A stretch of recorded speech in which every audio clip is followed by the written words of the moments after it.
something we really want to normalize in these efforts is naming what we're not sure about. That is not often part of our cultures in schools. And with this kind of unlearning of ways of teaching math and learning math and thinking about learners that we've all experienced for decades, we have to be okay with being unsure about things and saying those questions out loud to each other.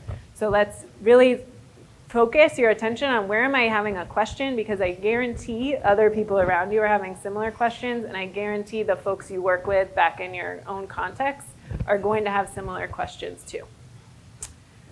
So we're going to move on, continuing to think about conceptions of learning. And what I really want to emphasize here is how they're implicit. They're often not things we're totally aware of. They're just shaping our actions. And that's because they are coming from all around us. Our institutional messages send them to us, right? If we're held accountable for getting kids to pass a math test that only measures their ability to answer math facts or complete algorithms in certain ways, we're getting institutional messages about what math learning should look like. We also have our own experience as students that really is giving us a script for what math class maybe should look like. And then we have societal messages all around us about math and what math is used for and who can do math. And those show up in everyday interactions, right? How often do you have an interaction where someone says, oh, I'm just so bad at math? It happens around us all the time. We also see it in movies. The representations of math teaching in movies are often pretty typical desks in rows, teacher correcting homework. Not this kind of math that we're starting to envision together. And then we also have our past experience as educators. All of these are in our brains, providing us kind of scripts for how to show up in a math classroom or how to think about what it means for students to learn math. And that's where we have to really dig into naming what we want to unlearn and naming what we want to lean into and learn instead. Tracy Zager's book, if you haven't read it yet, I highly recommend it, Becoming the Math Teacher You Wish You Had. But she talks about this. She says, we watched our teachers demonstrate and explain procedures, some well, some not so well, and tried to replicate those procedures through repetitive exercises. We heard correct answers praised, mistakes criticized. Day after day of worked examples, night after night of computing problems, 1 through 31 odd for homework. We learned what math was. This is how math feels. This is what it means to teach math. This is the script. And then she adds, which is crucial for our transition here to teacher learning and our own learning. No math methods class or single professional development workshop is going to change that script we got from the 18 years as a student. In education research, that's sometimes called the apprenticeship of observation, that we apprenticed into teaching. No other career do you observe someone else doing that job for 18 years on a daily basis before you do it. I think there's a parallel to parenting, but you're observing what it means to be a teacher. You're observing what do you do when a kid has a wrong answer. You're observing what do you do when the kid is really struggling. You're observing what does it mean to make groups in a classroom. Who do you put in groups? When do you have a discussion? What counts as good participation in a discussion? You're observing that for years and years and years. So that takes for us and our teachers a lot of unlearning. And no single professional development is going to change that. So with that, let's dive in. We also have conceptions of teacher learning that are going to shape how we support our teachers to learn. And we're going to focus on teachers here, but everything we say is actually going to apply to any educator. So let's think first about teachers as learners and the assumptions we tend to have about teachers as learners.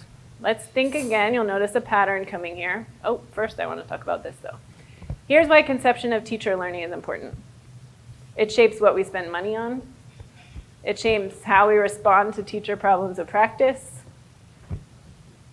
It shapes what we choose to do and how we choose to enact it in terms of professional learning.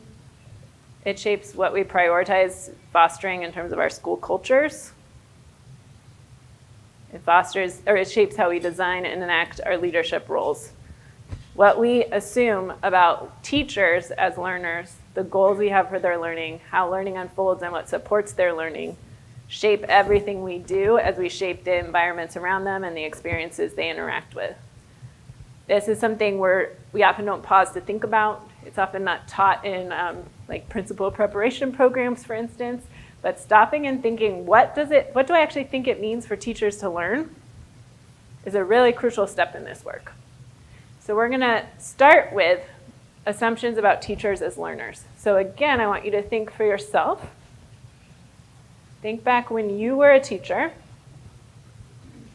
or a role similar to a teacher. What did it mean to be a learner in that space? What was your main job in relation to professional learning?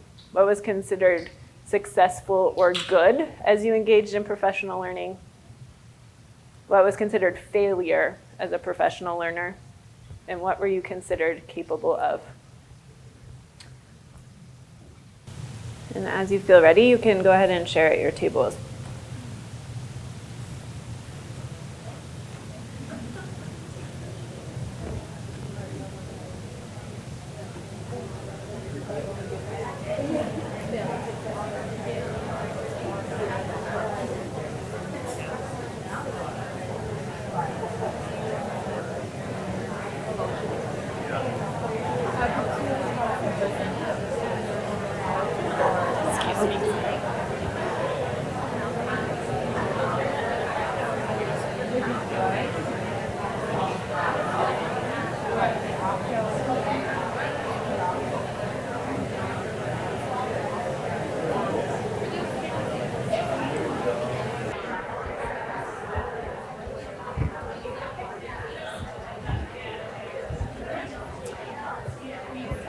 Okay, coming back together.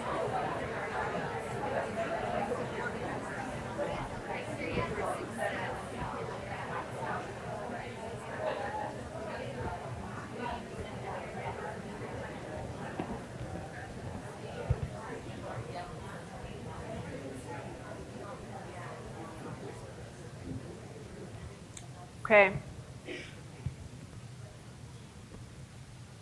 So something to just reflect on for yourself is, as we go through teachers as learners, just notice how does it feel different to think about kids as learners versus my experience as a teacher as a learner. We spend a lot of time in education thinking about kid learning. We actually spend a lot less time really digging into and thinking about teacher learning. So just notice how your brain kind of responds to some of these questions in different ways. Here's an experiment. We talked about these assumptions about students as learners.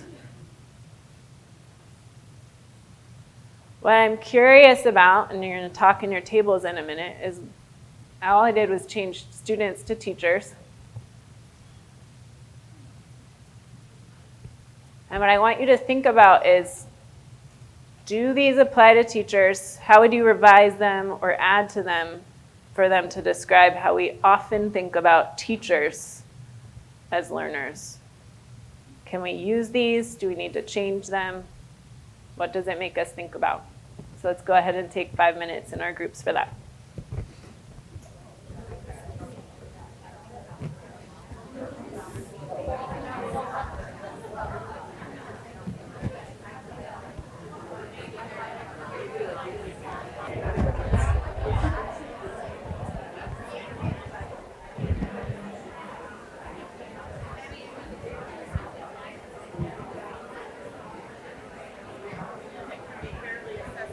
Okay, I'm going to pause your conversations.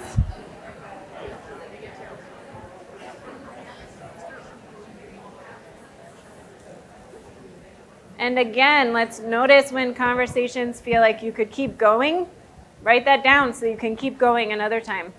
There are some really rich examples that surfaced from this conversation that I would love to say whole group.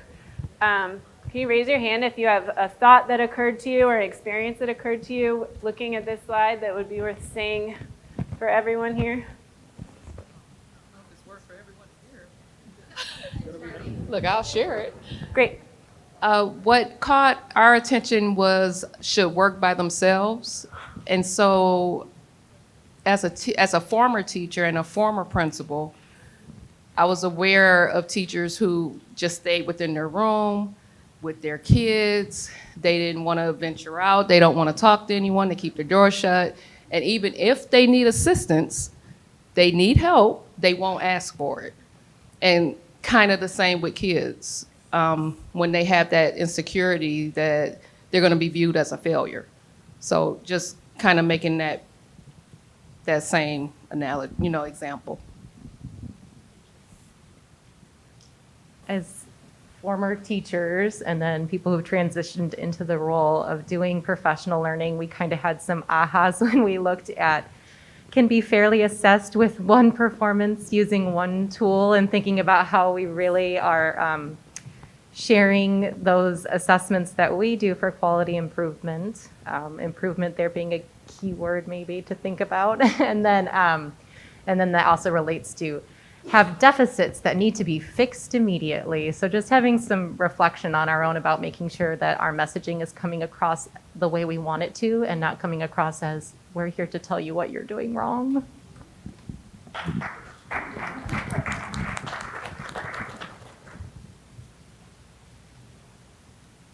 Any others for right now?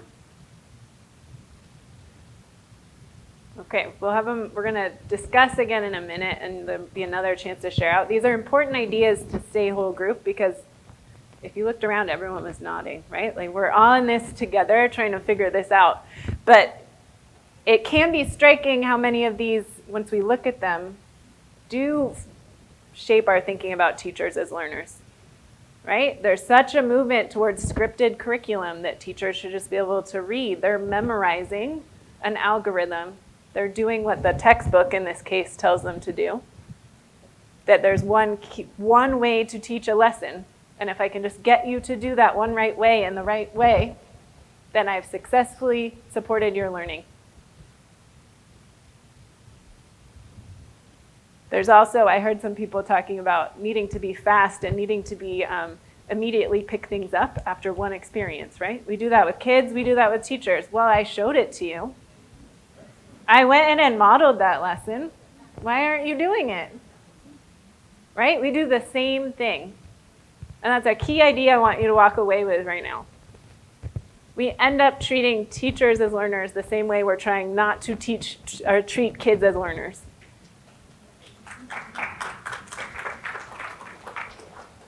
So we end up in effort to try to tell kids less in math, right? We're trying to support kids' sense making, and we tell teachers how to not tell so much, right? So one of the biggest things we can do, which is really hard, is change and rethink how we're thinking about our design of teacher learning so that it matches with the kind of learning we want our kiddos to have. So that teachers are engaged as learners in the same way that we're trying to engage our kiddos. So with that, look back at your posters now. And it's the same question. If you changed children to teachers, what do you see? Do you need to change any of these ideas?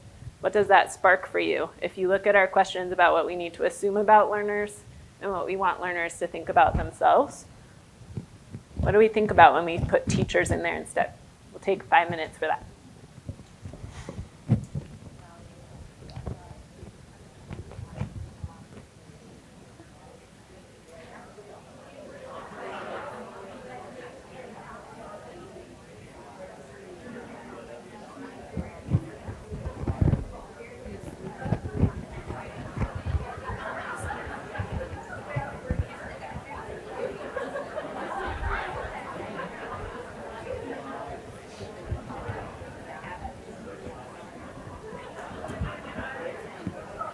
Does anyone feel willing to share an idea or multiple ideas they kept if they changed it to teachers? Ideas that still really resonated if the learners are teachers? Brave soul. So we kept on our goal for teachers to see themselves as, and we had together successful and imperfect, because you can be successful without being perfect.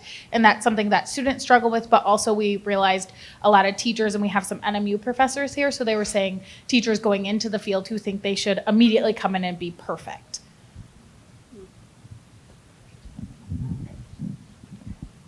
any other ideas that you kept that seemed really useful in terms of how we want to think about teachers?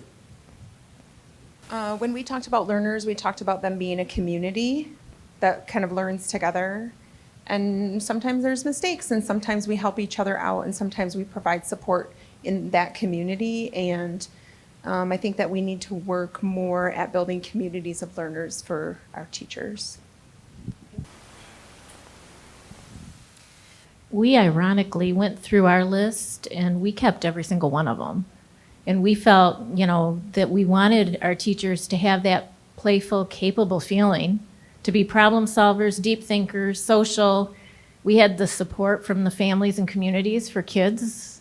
So as we went down every single list, down to the deep thinking and the why and the curious, we kind of thought it was exactly the same. Last one?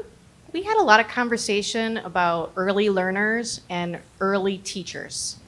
And we are seeing kids shut down early, and we're seeing teachers shut down early.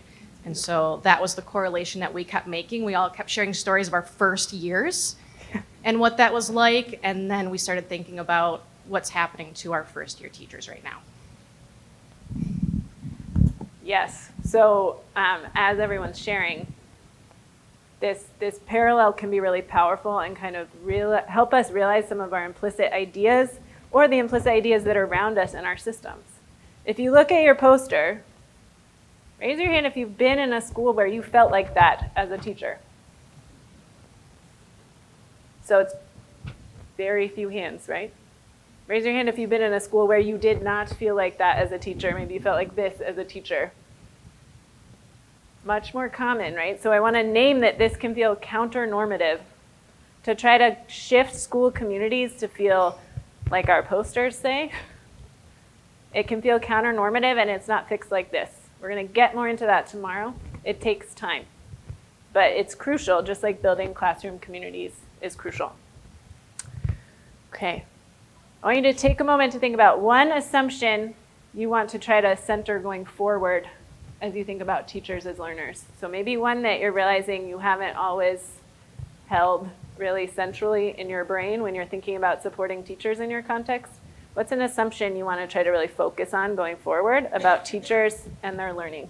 Go ahead and jot an idea down. And then as always, any questions that are coming up for you.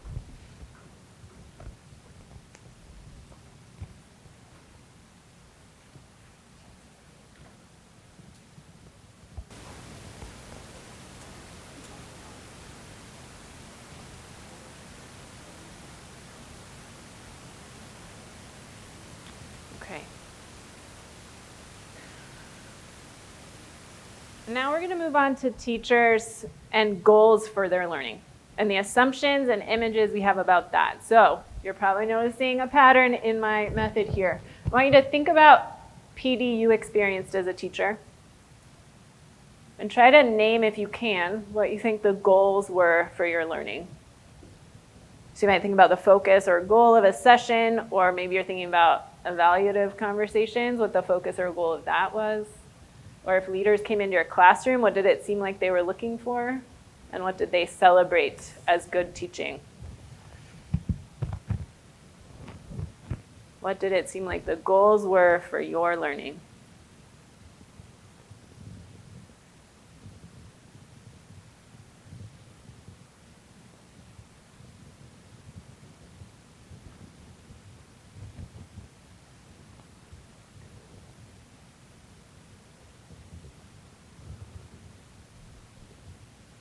And we're going to place the same lens that we used for kiddos learning, because if you're not noticing already, we're trying to think about kids learning and teacher learning the same way. So think about whether the goals you thought of were about things you should know as a teacher. I need you to know how to teach this lesson. I need you to know how to use this material. I need you to know how to get this kid to learn how to read, whatever it was. Maybe it was doing. Maybe it was a goal for your practice, like you'll be able to lead discussions.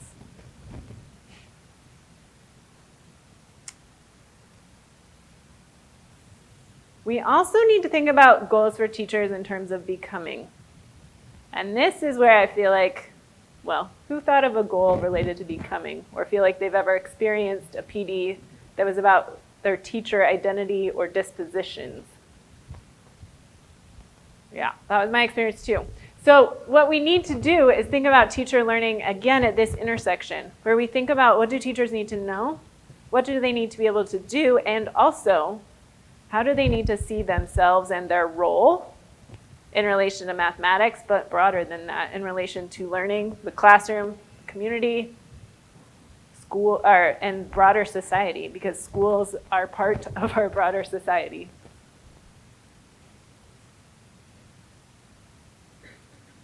So if we think about that as a lens that we put over the instructional practices, right? This document doesn't say, here's our goals for knowing, doing, and becoming. It lists out practices. We could see that as just goals for doing. But what this tool can help us do, this framework can help us see deeper into the real complexity of the teacher learning that we need to be able to support. So if we think about putting an essential practice at the center of this, we can then think about what knowledge would they need to be able to engage in this practice effectively? And that could be knowledge of early math content. It could be knowledge of how kids learn math. It can also be knowledge of systemic inequities that are commonly reproduced in our classrooms and our instruction. They also need then practices, the doing, that supports children's learning of mathematics content and development of their mathematics identity. They need to know how to, they're doing positive classroom cultures and how to support disruption of systemic inequities in their classrooms. You're noticing that some of these words show up in all three, right? And then in terms of becoming, how do we need teachers to see themselves in relation to children's learning of mathematics content and development of their identities? How do we need to see themselves in relation to systemic equities, to families, to communities, to society? These open up whole new questions about how we're supporting teachers. And it makes it a little overwhelming sometimes because the complexity of a goal becomes a lot more, right? So let's just think about practice number 2. Establish and monitor norms, ways of being in a learning environment with children to develop a classroom culture and climate that promotes positive, robust mathematics identities. So if I just brainstorm, and this is incomplete, right?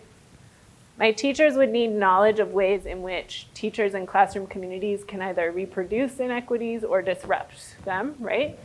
And how we can either reproduce or disrupt development of positive mathematics identities. I need to know about that. But that's not enough. I also need to know why mathematics identity is important in math content learning. I also need to know the norms that are going to support the learning community. And as we start to overlap with doing, right? These are hard to really separate. It's artificial. I also need to know how to make those norms come alive in my classroom.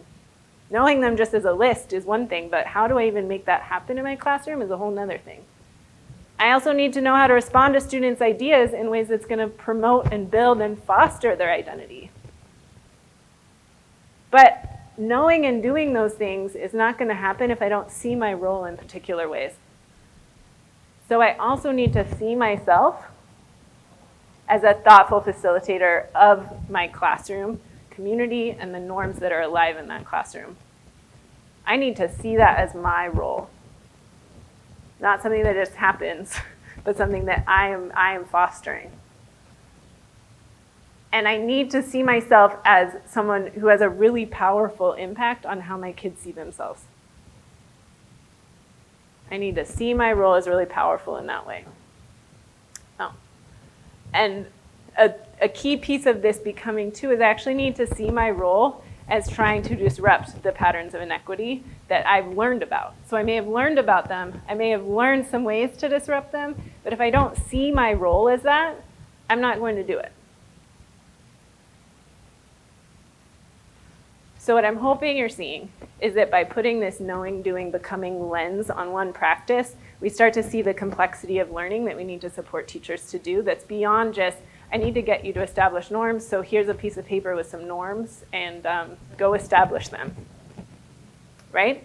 This helps us dive deeper and have a lens for looking at what do I need to support my teachers to do, And it helps us see what we maybe wouldn't know what it looks like, and we need to learn more ourselves. And it raises questions for us of how do we support X, Y, or Z. Now I want to emphasize this is incomplete. I could have unpacked this one a lot more, right? This is just an initial stab at it to give you a sense. What you're going to do in your tables now is pick a different essential practice. Or if you really want to, you can pick the same one. I want you to pick one to focus on today. And I want you to try to do what I just did, of dig in deep and say, how would we say how this, enacting this in a really powerful, joyful way, what goals for knowing, doing, and becoming for our teachers do we see within this practice?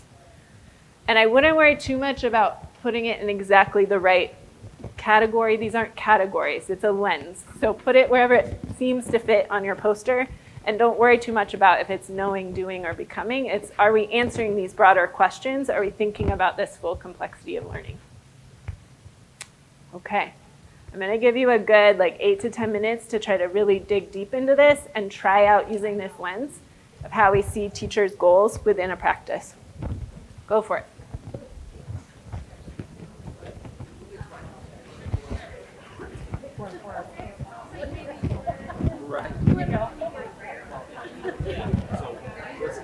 All right, so if we could wrap it up. I just realized my mic's not on. I was up here talking to myself. I'm really sorry to pause those. I think people were getting to a really deep place. Here's what I hope you got a glimpse of, that bringing this lens to an essential practice can help you see the complexity of the learning that you need to support. So my nudge to you would be, as a team, and maybe with a broader team from your context, to figure out time to go through each of the practices in this way to see what you notice about the complexity of the teacher learning that's built into any one of these practices in terms of how we need teachers to see themselves and what they need to be able to do and what they need to know in order to really bring these to life. Oops.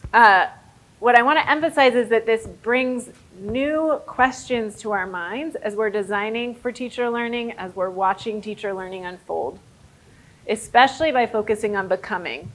So now all of a sudden, our question as we think about teacher learning might be something like, how are we supporting teachers to see themselves as facilitators of sense making rather than deliverers of information? That's a very different goal than how are we getting teachers to lead a discussion? Or we might be asking, how are we supporting teachers to see themselves in relation to fostering productive mathematics identities? That's really different than let's teach teachers about math identity and how important it is. Or maybe it's how are we supporting teachers to see their role in either perpetuating or disrupting the systemic inequities that show up in math classrooms and in math teaching and in math systems. These are really different questions to be asking as leaders of teacher learning than we often ask. Tomorrow we'll get into how they require different ways of supporting teacher learning too. But what I'm hoping you're seeing is that by bringing this lens to looking at the essential practices, we see something really different than if we read it with other lenses. Hopefully it feels like a useful tool. We're going to move on to thinking about how teacher learning unfolds. If you have anything you don't want to lose track of, a new idea you don't want to lose, or a question you're having, definitely jot it down now before we move on.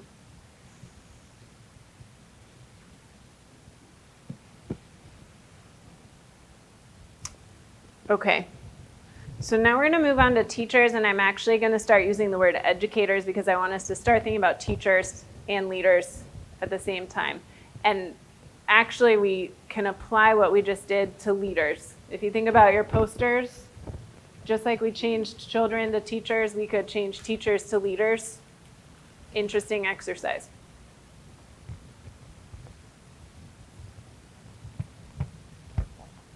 So here's how we often assume that teacher learning or educator learning unfolds. They don't have it. We notice something they're not doing. Then we have some perfect magical lesson, tool, email, conversation, or PD. And then they have it, right? That's how it works. There's a lot of delivery, right? I've been in so many conversations where it's, oh, teachers aren't doing X, Y, Z. Okay, I'll send an email. right? Or, oh, I have the best idea for a PD. Okay, we did that PD. Now they must know it. Moving on to the next thing. This is implicit, and if you start to look for it, you'll see it everywhere. This is implicit in all of our systems, actually, beyond just education. That we think if we just have some magical thing we deliver to people, then all of a sudden they'll have it, and it'll be beautiful. I want to give you a tool that's useful for me, and I found to be useful for other people for thinking about it in a different way. Instead, what if learning unfolds as a really messy trajectory? And you might at first have some resistance. And then you're going to move through compliance and then to internalization. Now, let me talk about what some of these can look like. So resistance is more obvious. We've all seen this. We've all seen all of these, actually, is what you'll see. I'm going to resist or oppose some new expectation for my practice. And in my talk, you're going to hear me talking about it as arbitrary. Like, well, that doesn't work, or why would you do that? Or maybe it's constraining, right? I don't have time for that. That doesn't fit into my day. Ineffective, that doesn't work. Unreasonable, right? That's too much for me to take on. Or maybe unattainable, I can't do it. Compliance is when we start to do something, but maybe we still don't really totally get it or why we're doing it, but we are doing it at least the surface level. But there's two things that are key here. I'm doing it because someone told me to. If I had a choice, I wouldn't do it, but someone told me to do it, probably a school leader or someone, right? So now I have to do it. And I still probably see it as a little bit arbitrary and unattainable. Like, why would I do that? I'm doing it to please you, but I don't really get why I'm doing it. And that's different from internalization. This is when I'm really flexible and responsive with something. I can take something new and know when to use it and adapt it for different contexts, and I'm doing it because I believe in it and I believe that it works. It's core to who I think I want to be as a teacher or an educator, and it's core to what I think my work is. So I see it as reasonable, enabling, powerful, negotiable. I can make it my own, and it's within my reach. It's attainable. So we can think about this and what I'm hoping you're seeing is that we see the knowing, doing, becoming in that, right? In internalization, I see it as part of me and who my role is. This is who I want to be in this context. In compliance, it's not yet part of me. It's because someone told me to do it. Okay? So we can think about this with some examples. If you think about kids, right? Sometimes they start doing something just because we showed them to do it, but we realize they don't actually know what they're doing. They're like following what they saw me do. But they couldn't adapt that to a different problem. They can only do it if I give them the same wording of the same problem and the same exact tools, right? They're following what I told them to do. That's really different than the kid who is really flexible in how they're enacting it, right? And knows when to use a certain tool, when they want to use a number line versus when they want to use manipulatives, when they want to use different tools for different things. In my own experience as a teacher, I went to a school that was engaged in a transformation similar to what we're embarking on, and I was told to do math talks. There was a good 3 to 4 month, maybe 6 month period where I was like, I'm doing these math talks. I'm following the script. I have no idea why you're having me do this, right? When am I going to give the kids the worksheet so they'll learn math? If you walked in, you would see me doing a math task. I was doing the math talk. But if you asked me, I would have shown some clear signs that it was not really making sense to me, right? I was doing it because I was told to. There was a shift. I started to see how powerful it was for my kids. I started to see how I could use it in adaptive ways. I started to see it as the most meaningful time I could spend during my math time, right? I stopped doing the worksheets. That was a very different way of me approaching that new expectation. I had internalized it. So I'm imagining you can already think of some examples that you've seen of compliance versus internalization. I want to really dig into what that feels like. So I want you to think about, and this can be in professional learning or otherwise. I think this is true regardless, right? Like think about the first time you learned to drive. You're doing the things because you're remembering that you're supposed to do them, but you don't totally understand why you're doing the different things, right? Or cooking is another great example. So it can be professional or somewhere else in your life. Can you think of an example where you moved from compliance to internalization? I want you to think about how long did it take you? What supported you to make that shift, and how did those two stages feel different? You might also add, what did you need to believe about yourself as a learner to make that shift? Or what did people supporting you need to believe about you as a learner to make that shift?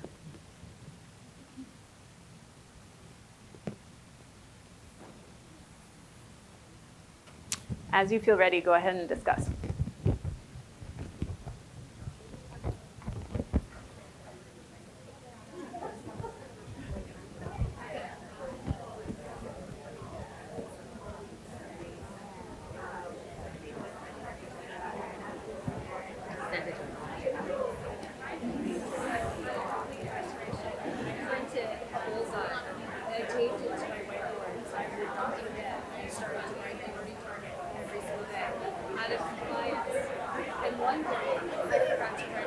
So a couple of points I want to make about this, and then we're running out of time.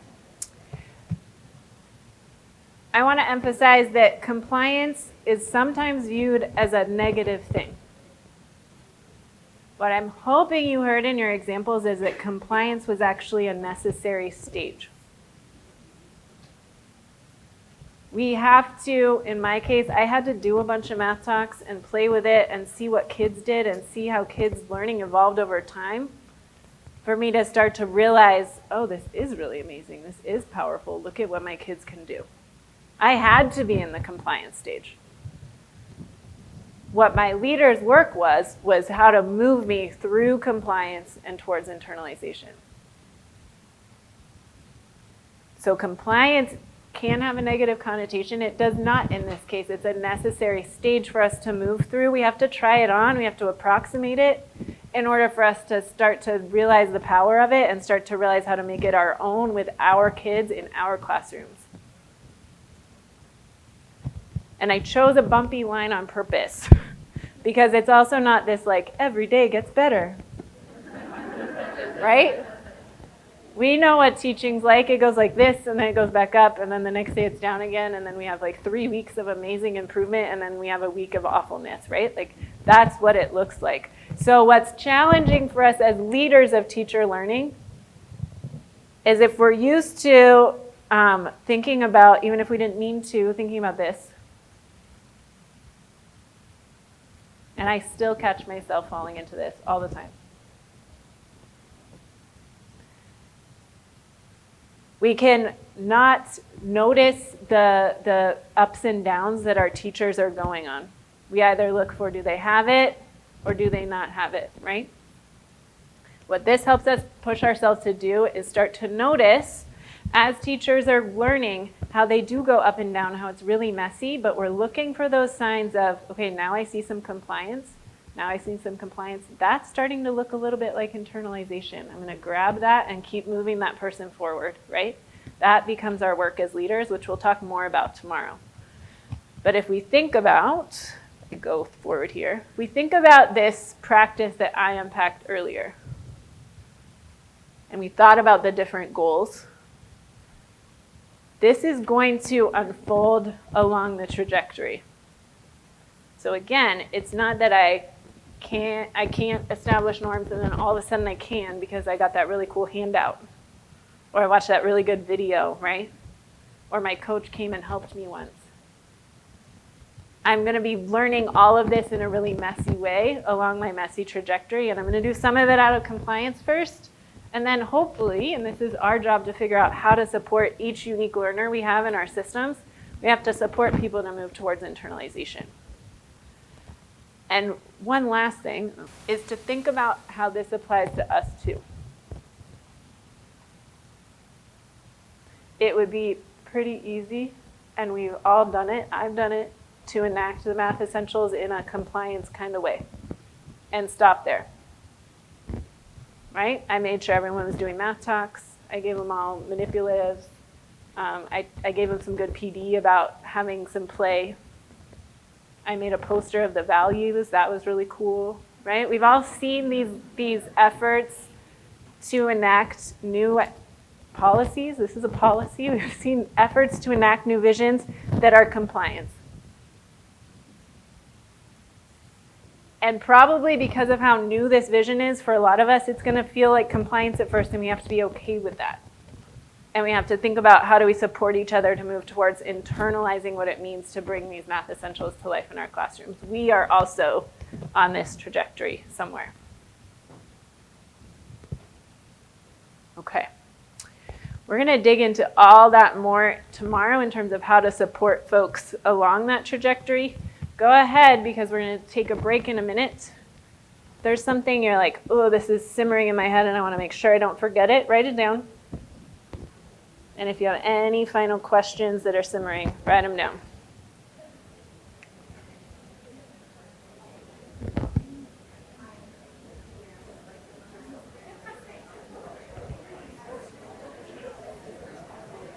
Again, we're going to dive into this more tomorrow. Thank you so much for diving so deeply with me today. I hope it felt useful. I hope it feels like it scratched the surface of some conversations that you can continue to have more deeply in your teams.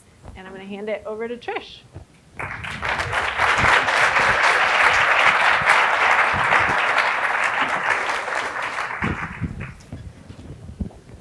Thank you, Alison. I really appreciate the powerful message of the process. We are doing some really deep thinking, and this thinking is really messy, and we're not looking for perfection at this point. I just wrote down that compliance is a necessary stage. And we need to think about that, right? We need to think about that. It's a space that we're all going to be in at some point, but this isn't perfection. We're going to make mistakes. Rusty and I have made a few mistakes along the way. But we're going to get there together because we are better together.